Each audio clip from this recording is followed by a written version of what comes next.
આકાશવાણી ભુજ સ્થાનિક સમાચાર વિરલ રાણા વાંચે છે. નમસ્કાર.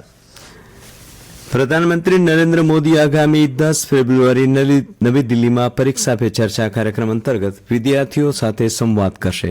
આ વખતે ફિલ્મ અભિનેત્રી દીપિકા પાદુકોણ, ભૂમિ પેંડેકર, અભિનેતા વિક્રાંત મેસી અને રમતગમત ક્ષેત્રના અનેક અગ્રણીઓ પણ પ્રધાનમંત્રી સાથે મળીને વિદ્યાર્થીઓને પરીક્ષાલક્ષી માર્ગદર્શન આપશે. ઉલ્લેખનીય છે કે પરીક્ષા પે ચર્ચા કાર્યક્રમ પરીક્ષા સંબંધિત તણાવને શીખવાના ઉત્સવમાં બદલવાની આ પહેલ વર્ષ 2018માં શરૂ થઈ હતી. આ વર્ષે પરીક્ષા પે ચર્ચાની 8મી આવૃત્તિ માટે દેશભરમાંથી 3,56 લાખ જેટલા લોકોએ નોંધણી કરાવી છે. મિશન મેંગ્રુવ્સ અંતર્ગત સમગ્ર દેશના દરિયાઈ વિસ્તારમાં ચેરનું વાવેતર સમગ્ર ગુજરાતમાં સૌથી વધુ નોંધાયું છે. કચ્છની દરિયાઈ પટ્ટીમાં છેલ્લા 2 વર્ષમાં 6,000 હેક્ટરમાં સૌથી વધુ ચેરનું વાવેતર સાથે કચ્છ રાજ્યમાં અને મિશનના સ્તરે પણ પ્રથમ સ્થાને છે. ઉલ્લેખનીય છે કે વર્ષ 2023માં 6,930 હેક્ટરમાં ચેરનું વાવેતર થયું હતું. રાજ્યમાં 1,600 કિલોમીટર લાંબો દરિયો કિનારો છે, ત્યારે આ દરિયા કિનારે ભરતીના મોજા સામે રક્ષણ કુદરતી રીતે થાય તે માટે ચેરનું મહત્વ ધરાવે છે. ચેરની ખેતી હજુ પણ વધુ થાય તે માટેનું આયોજન વન વિભાગ દ્વારા તૈયાર કરવામાં આવ્યું છે. તે મુજબ આગામી વર્ષે 22,000 હેક્ટરથી વધુ વિસ્તારમાં ચેરનું વાવેતર કરવાનો લક્ષ્યાંક રાખવામાં આવ્યો છે. ગુજરાત રાજ્ય માધ્યમિક અને ઉચ્ચતર શિક્ષણ વિભાગ દ્વારા ધોરણ 10 અને 12ની બોર્ડ પરીક્ષાઓ તારીખ 27મી ફેબ્રુઆરીથી શરૂ થવાની છે. તે પૂર્વે ધોરણ 12ના વિજ્ઞાન પ્રવાહના વિદ્યાર્થીઓની પ્રાયોગિક પરીક્ષાઓ આજથી શરૂ થઈ છે. કચ્છ જિલ્લામાં આ વર્ષે 1,925 છાત્રો ધોરણ 12 વિજ્ઞાન પ્રવાહમાં બોર્ડની પરીક્ષા આપવાના છે. લેખિત પરીક્ષાઓ પૂર્વે આજે પ્રેક્ટિકલ પરીક્ષાનો પ્રારંભ થયો છે. ભુજ ખાતે 1 દિવસીય મહિલા સરપંચ કાર્યશાળા યોજાઈ હતી, જેમાં વિવિધ તાલુકાઓમાંથી મહિલા સરપંચોએ ભાગ લીધો હતો. વર્કશોપનો મુખ્ય હેતુ નેતૃત્વ વિકાસને પ્રોત્સાહન આપવાનો અને પડકારો પર ચર્ચા કરવાનો હતો. આ કાર્યશાળામાં મહારાષ્ટ્ર પ્રેરણા પ્રવાસ પર ગયેલી 10 મહિલા સરપંચોએ પોતાના અનુભવો રજૂ કર્યા હતા, તેમજ જિલ્લા સ્તરે મહિલા સરપંચ સંગઠન ઊભું કરવાનો સંકલ્પ કરાયો હતો.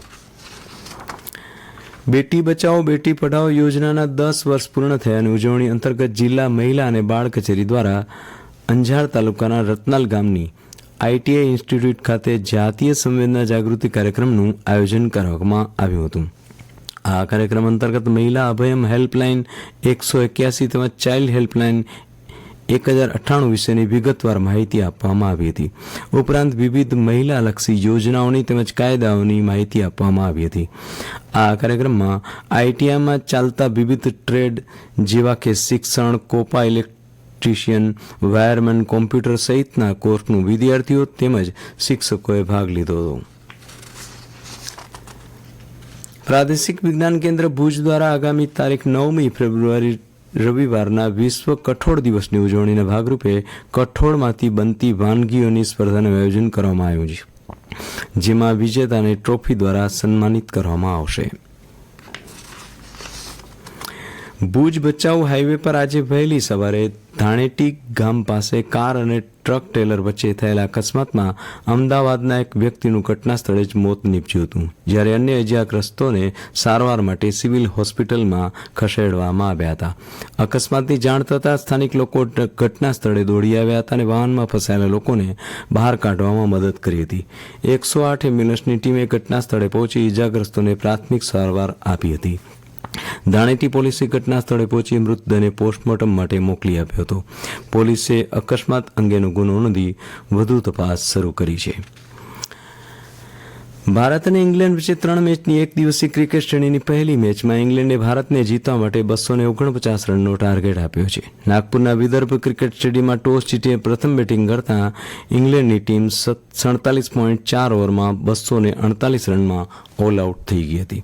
ભારત તરફથી શુભમન ગિલ અને શ્રેયસ અય્યર ક્રીઝ પર છે. ઇંગ્લેન્ડ તરફથી જોફ્રા આર્ચરે પહેલી વિકેટ લીધી હતી. તેણે યશસ્વી જયસ્વાલને આઉટ કર્યો હતો. કેપ્ટન રોહિત શર્મા 2 રન બનાવીને સાકિબ મહમૂદની બોલિંગમાં કેચ આઉટ થયો હતો. અને આ સાથે સ્થાનિક સમાચાર પૂરા થયા. નમસ્કાર.